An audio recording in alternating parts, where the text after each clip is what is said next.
Wabaddewo okuyimba mmisa y'okkuza olunaku lw'ekifo ku kigo kya St Joseph Ejjanya mu ssaza ly'e Mawokota. Ssaabasumba w'essaza ekkulu erya Kampala Paul Ssemwogerere yakulembeddemu emmisa eno era nga bw'abadde abuulira akubiriza abazadde okuweerera abaana okutangaaza ebiseera byabwe eby'omu maaso. Okubeera ng'abaana obazaala, obaliisa, obasuuza bulungi, obasomesa. Ssaabasumba era akubiriza abaami n'abakyala okutukuza obufumbo bwabwe kubanga y'engeri yokka ey'okufunamu amasakalamentu. Tujjangu omugatte ebirala tubirenderera oluvannyuma era bajja kukola ki? Bajja kukakkana kubanga tasobola kwenfaamu kugamba nti kukyala kubanga bakugattisa kamugamatuni. Bwana mukulu w'ekigo kino Reverend Father Mutebi Leonard Kizito ategeezezza Ssaabasumba nti obumenyi bw'amateeka bweyongedde mu kitundu kyabwe era n'asaba ab'ebyokwerinda okukuuma abantu n'ebintu byabwe. Baagala okwegaggawalaza ku bintu ebitali byabwe. Ntegeeza ababbi kugenda n'owulira ku kigundi emmotoka ye n'abapuleeti baagitutte n'owulira gundi bamumenye ente ya gundi baagitutte baagisaze.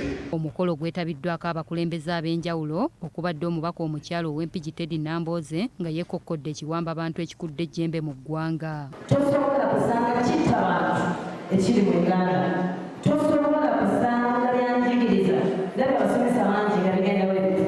Tosobola kuyaayaanira byabulamu.